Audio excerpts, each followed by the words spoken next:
Hello everyone, this is Mujib and welcome back to the test of knowledge. तो दोस्तों, आज की इस वीडियो में हम प्रैक्टिस करेंगे English to Hindi story translation की। तो वीडियो को स्टार्टिंग से लेकर एंड तक जरूर देखिएगा, क्योंकि आज मैं आपको इस स्टोरी का एक एक वर्ड एक्सप्लेन कराने वाला हूँ, यानी कि वर्ड टू वर्ड इस स्टोरी को आपको ट्रांसलेट करना सिखाऊंगा। तो वीडियो में अंत तक बने रहिएगा। चलिए वीडियो को शुरू करते हैं। अब देखिए, स्टार्टिंग में मैं आपको एक चीज़ क्लियर कर देता हूँ कि किसी भी स्टोरी को ट्रांसलेट करने के लिए, स्पेशली इंग्लिश से हिंदी ट्रांसलेशन करने के लिए, आपकी वोकैब स्ट्रांग होना चाहिए।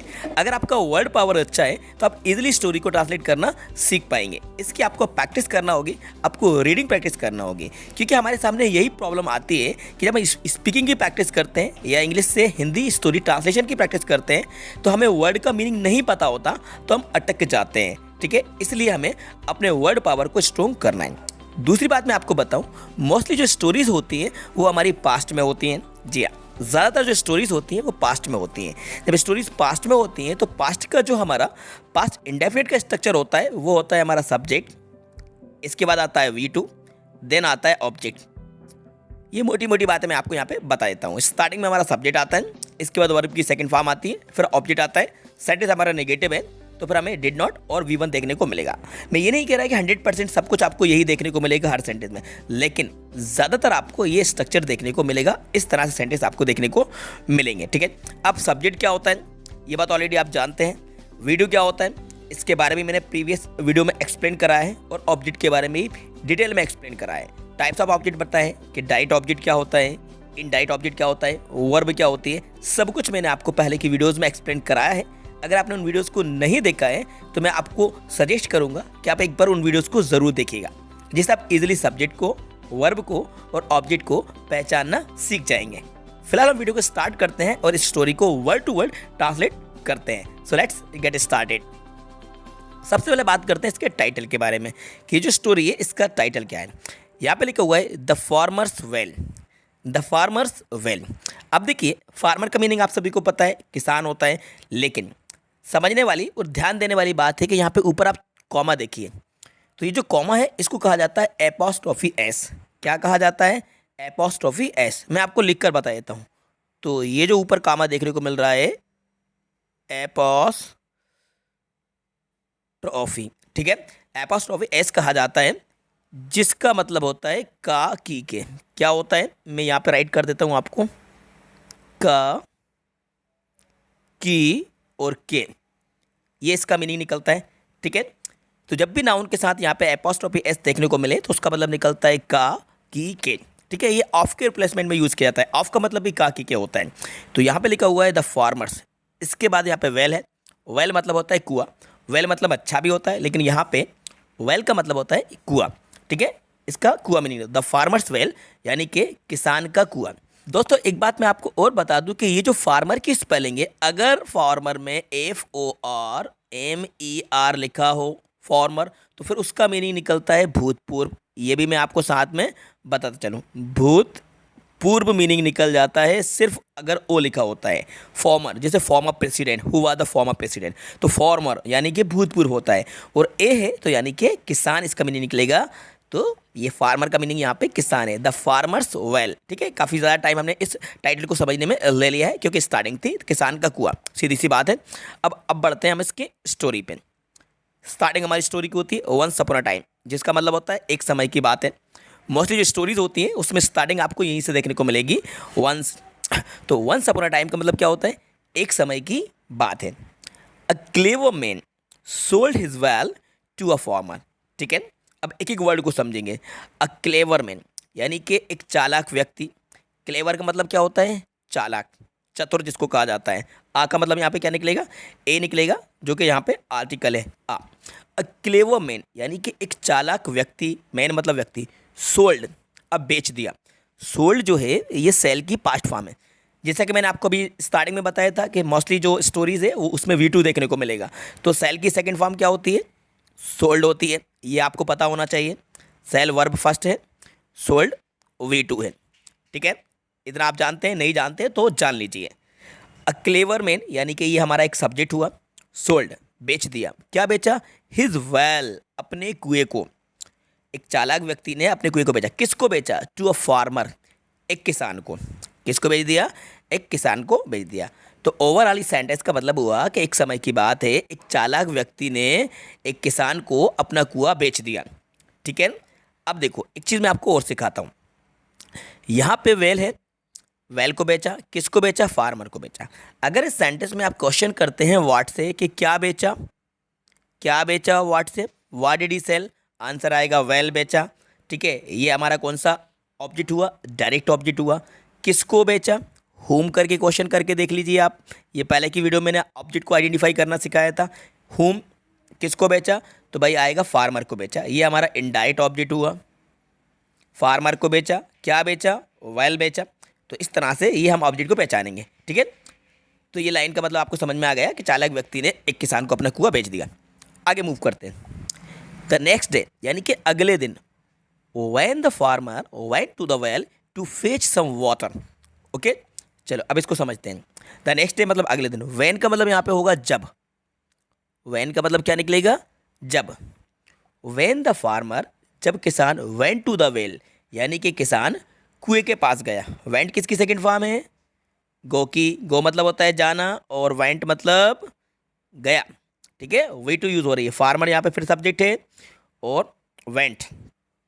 अब यहाँ पे फार्मर के पहले दा चलेगा, क्योंकि जब भी नाउन का रिपीटेशन होता है तो फिर वहाँ पे हमें आर्टिकल दा का यूज़ करना होता है। स्टार्टिंग में आ आया था, यहाँ पे देखिए आ आया था, लेकिन अब यहाँ पे दा चलेगा, क्योंकि ये नाउन का रिपीटेशन होता है। जब सेंटेंस में नाउन बार बार आती है, रिपीट होती है, तो फिर उस नाउन के बिफोर दा लगता है आर्टिकल। ठीक है, फार्मर के पहले आपको दा देखने को मिलेगा, क्लेवर मैन के पहले भी आपको दा देखने को मिलेगा। ठीक है, क्योंकि यहाँ पे नाउन का रिपीटेशन होगा। अब when the farmer went to the well, जब किसान कुएं के पास गया, किस लिए? To fetch some water.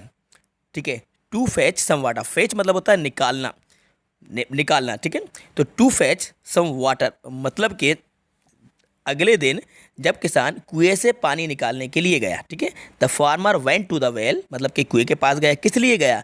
To fetch. To fetch मतलब कि पानी निकालना, कहाँ से? कुएं से। सम वाटर मतलब कि कुछ पानी। ठीक है, अगले दिन जब किसान कुएं से कुछ पानी निकालने के लिए गया। क्लियर है? कुएं से पानी निकाले। फेच मतलब होता है निकालना, खींचना। आगे मूव करते। द मैन, देखो द मैन सेड दैट, व्यक्ति ने कहा। ठीक है, व्यक्ति कौन है भाई? वही क्लेवर मैन जिसने अपने कुएं को सेल कर दिया है, सोल्ड करा है। ठीक है, किसको? फार्मर को। द मैन सेड, अब सेड क्या है? कहा। सेड से की सेकेंड फॉर्म है। से मतलब होता है कहना, और सेड मतलब कहा। Way to the man said, व्यक्ति ने कहा, that he only sold the well and not its water. तो व्यक्ति ने कहा कि, दैट का मतलब क्या होगा? कि। द मैन सेड दैट कि ही ओनली सोल्ड द वेल, कि उसने केवल कुआं बेचा है, एंड नॉट इट्स वाटर, इसका पानी नहीं बेचा है। अब उस व्यक्ति ने क्या कहा? चालाक व्यक्ति ने क्या कहा कि उसने ओनली वेल को सेल किया है, ना कि उसके वाटर को। तो सिर्फ आपका वेल है, और इसके अंदर जो वाटर है वो अभी भी मेरा है।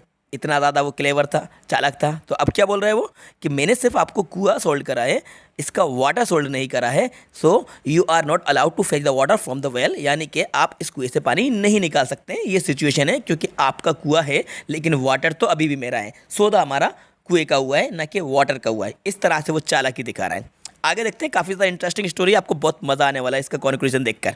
ठीक है, चलिए आगे क्या होता है देखते हैं। द फार्मर यानी कि किसान, did not know what to do, किसान नहीं जानता था कि क्या करे। Farmer did not know, know मतलब जानना, पास्ट की बात है इसलिए हेल्पिंग वर्ड डिड आएगी। The farmer did not know what to do, what to do मतलब होता है क्या करें, what to do. The farmer did not know what to do. अब उसके सामने ऐसी प्रॉब्लम क्रिएट हो गई तो उसको समझ नहीं आ रहा था कि अब वो क्या करे। He was in a fix, यानी कि वो एक मानसिक उलझन में पड़ गया था। So the farmer did not know what to do, farmer नहीं जानता था क्या करें। And with a sad heart he went to Akbar's court, मतलब दुखी दिल से। And with a sad heart, sad मतलब दुखी, दुखी दिल से, दुखी मन से। He went to Akbar's court, वे अकबर के दरबार में गया। देखो एपोस्ट्रोफी एस यहाँ पर भी आया। ही वेंट, वे गया, कहाँ गया? टू अकबर्स कोर्ट, यानी कि अकबर के दरबार में गया। ठीक है, कौन गया? फार्मर गया। ठीक है, जब उसके साथ ये चीटिंग हुई, उसके साथ ये धोखा हुआ, तो अब वो कहाँ पे गया? अकबर के दरबार में। क्लियर? एक एक वर्ड आपको समझ में आ रहा है ना? चलिए आगे मूव करते हैं। Birbal was told to take care of the case. अब देखो बीरबल वाज टोल्ड, ये पैसिव वॉइस है, क्या है पैसिव, क्योंकि वाज के बाद यहाँ पे देखो टोल्ड देखने को मिल रहा है, वाज के बाद आईएनजी नहीं मिल रहा है। अगर वाज के बाद आईएनजी आता है तो सेंटेंस हमारा पास्ट कंटिन्यूस का होता, लेकिन ऐसा नहीं है, तो यानी ये टोल्ड क्या है, V3।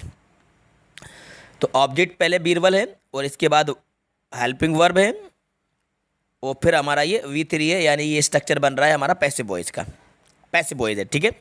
Birbal was told to take care of the case, Birbal से मामले की जांच करने के लिए कहा गया, किससे कहा गया, बीरबल से। Birbal was told to take care of the case, तो बीरबल जो है वो अब इस मामले की पड़ताल करेगा, जांच करेगा कि ये जो फार्मर का और क्लेवर मैन का जो केस है इसकी पैरवी, इसकी जांच पड़ताल कौन करेगा, बीरबल करेगा।